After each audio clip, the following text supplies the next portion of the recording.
Nitohy ka niditra tamin'ny andro faharoa teny Mahamasina sy tany Amboanjobe ny fifaninanana ara-panatanjahan-tena handraisan'ireo Ministera sy andrim-panjakana anjara eto an-drenivohitra na ny ASIEF Rezionaly.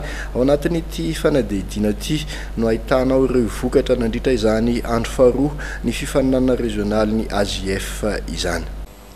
Rehefa nosokafana tamin'ny fomba ofisialy ny herinandro lasa teo tamin'ny alalan'ny fifanitsanina ho an'ny taranja volleyball dia Nitohy ka niditra tamin'ny andro faharoa ny sabotsy teo tetsy amin'ny kianja ivela Mahamasina sy tany Amboanjobe ny fifaninanana rezionaly ara-panatanjahan-tena handraisan'ireo Ministera sy andrim-panjakana eto an-drenivohitra anjara na ny ASIEF Rezionaly ny sabotsy teo. Akoatra ny taranja volleyball izay nisina lalao 5 tafiditra amin'ny andro faharoa dia niditra tamin'ny andro voalohany ny fifanitsanina ho an'ny basketball ka lalao 10 natao tamin'izany. Lalao 5 kosa no nentina nanokatra ny fifaninanana ho an'ny taranja baolina kitra teny Amboanjobe. Nanambara moa i John Love filohan'ny ASIEF tafiditra amin'ny fanomanana ny hetsika nasionaly atao any Tsiranana izao fifaninanana rezionaly izao. Io moa satria vao manomboka antsika zao dia somary natoritoro le Ministera tamin'ny semaine voalohany zao fa nandroany efa tonga daholo rehetrarehetra zany hoe mety mavitra fa le mpiasa-panjakana ny fanaovana ny sport d'entretien. Mpiasa-panjakana no metsika vahana hanao fanatanjahan-tena mavitrika hoy ianao mety hatraiza rovina no toy an'ity fifaninanana ity. Iny araka fantarantsika hoe miangana anatin'ny rezionaly aloha zany io zany maharitra amin'ny 5 mois eo za misy ny sabotsy na le izy dia passe hatrany amin'ny national zay atao any adinko ny angalana octobre mandeha aloha zany vainqueur de coupe mandritra ny 1 mois eo dia après ça misy ny championnat régional analamanga zay io maharitra eo amin'ny 3 mois eo donc any amin'ny fin septembre zany vao tapitra ny entretien fonctionnaire tena misedra ny faritra. Nanamarika ihany koa ny karakara fa iamafy ny fanaraha-maso ny tsy fanarahan-dalàna manomboka izao. Marina tokoa miditra amin'ny andro faharoa amin'ny taranja volleyball, andro voalohany amin'ny taranja basketball, andro football dia andro voalohany koa.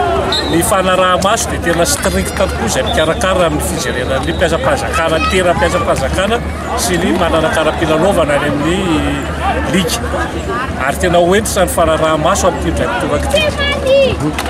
Inona le fanaraha-maso atao zay? Ny fanaraha-maso zany amin'ny alalan'ny bordereau sy ny avis de crédit amin'ny mpiasa. Fanamarinana fa tena mpiasa-panjakana tokoa izy dia kara-panondro manaraka azy iny. Toy izao ary ny vokatra tamin'ireo lalao natao ny andro ny sabotsy teo.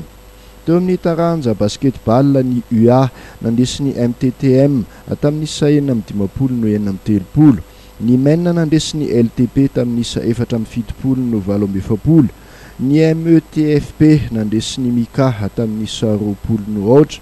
Ny PRM faharoa nandesiny ekipan'ny SGMEF tamin'ny isa 950 ny 20.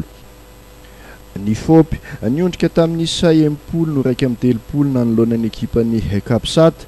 Ny MGS nandavy ny PRM voalohany tamin'ny isa 730 no 700. Ny MEDD nandesiny Assemblée nationale tamin'ny isa 20 no 8. Ny MPPSFP nandesiny MPTDN tamin'ny isa 750 no 970. Ny MAHTP nandesiny Mesups tamin'ny isa 150 no 420. Ny ekipan'ny MCC nandesiny Jirama tamin'ny isa 3 750 no 750.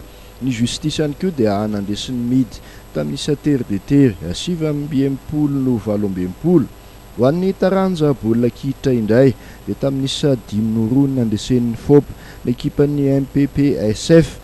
Ny Jirama ihany koa dia naresin'ny Ministera ny Justice atao rin'ny fandakana tiro but 14. Teo amin'ny lalao fahatelo dia resin'ny Kapsat tamin'ny isa 2 ray n'ekipan'ny MEH. Teo amin'ny lalao fahaefatra farany ny MATP nandesin'ny Croix tamin'ny isa 3 ray.